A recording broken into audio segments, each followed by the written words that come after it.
Salam jumpa lagi Bapak Ibu Saudara-saudari yang dikasihi Tuhan. Hari ini kita memasuki hari Rabu dalam pekan kedua masa biasa, tanggal 22 Januari 2025. Jua kita sampai di hari kelima pekan doa sedunia untuk persatuan umat Kristiani. Kita masih berkesempatan untuk merenungkan bacaan suci sebagai inspirasi bagi perjalanan ziarah iman kita. Kita buka dengan tanda salib, tanda kemenangan Kristus. Dalam nama Bapa dan Putra dan Roh Kudus. Amin. Bacaan akan kita baca dari Injil Markus bab 3 ayat 1 sampai 6. Kemudian Yesus masuk lagi ke rumah ibadat. Di situ ada seorang yang mati sebelah tangannya. Mereka mengamat-amat Yesus kalau ia menyembuhkan orang itu pada hari Sabat, supaya mereka dapat mempersalahkan dia.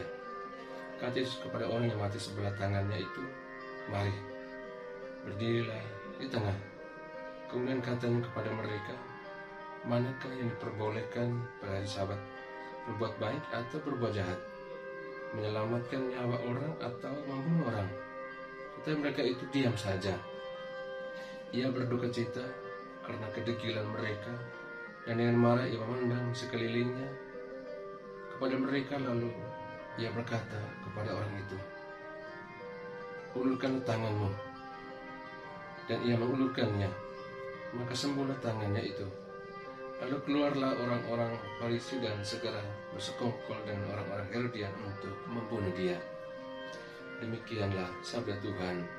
Terpujilah Kristus.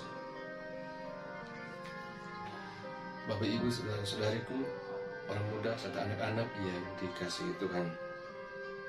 Pada hari kelima pekan doa sedunia untuk persatuan umat Kristiani, bacaan hari ini mengarahkan perhatian kita pada dua tema besar, yaitu peranan Kristus sebagai imam abadi menurut tata imamat Melkisedek, dan kasih yang menyembuhkan sebagai pusat misinya.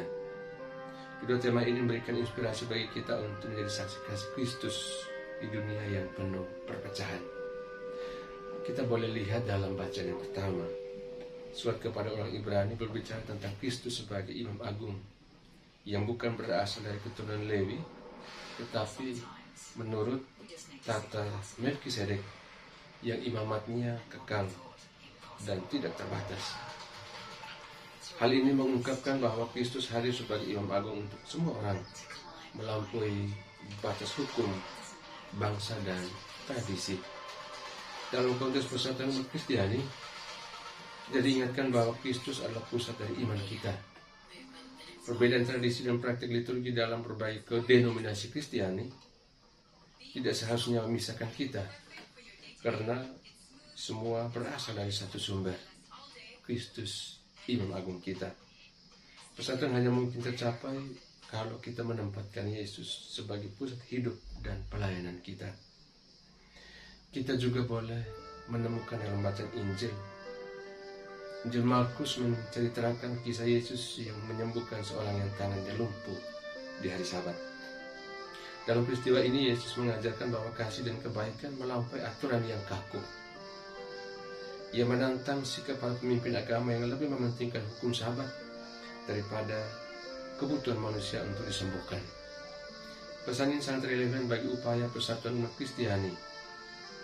Kasih yang melampaui perbedaan adalah jalan menuju persatuan. Jika kita terjebak dalam sikap saling menghakimi atau memandang rendah tradisi dan keyakinan saudara-saudari kita yang berbeda, maka kegagalan akan menimpa kita. Artinya kita gagal mengikuti teladan Tuhan Yesus.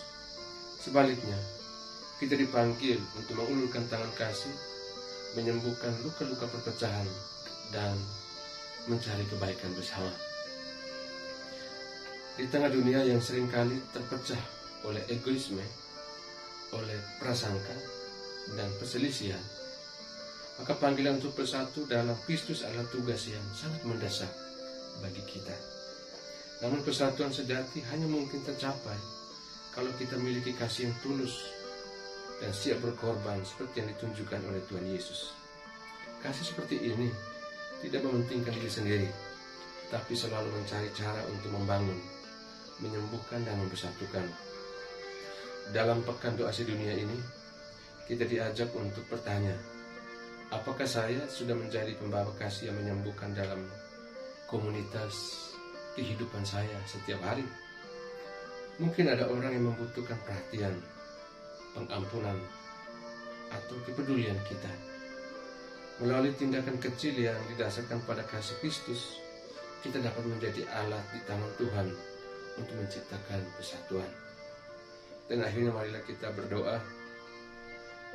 Tuhan Yesus, Imam Agung yang kekal, kami bersyukur atas kasih-Mu yang tak terbatas dan misi-Mu yang menyembuhkan.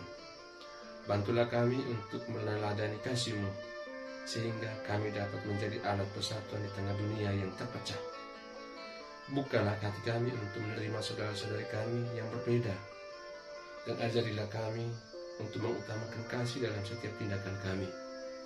Semoga melalui kasih yang tulus, umat Kristiani semakin bersatu dalam nama-Mu. Amin. Tuhan bersamamu dan bersama rohmu. Semua kita sekalian dan upaya untuk selalu mengalami persatuan dan kesatuan diberkati oleh Allah yang Maha Kuasa, Bapa dan Putra dan Roh Kudus. Amin.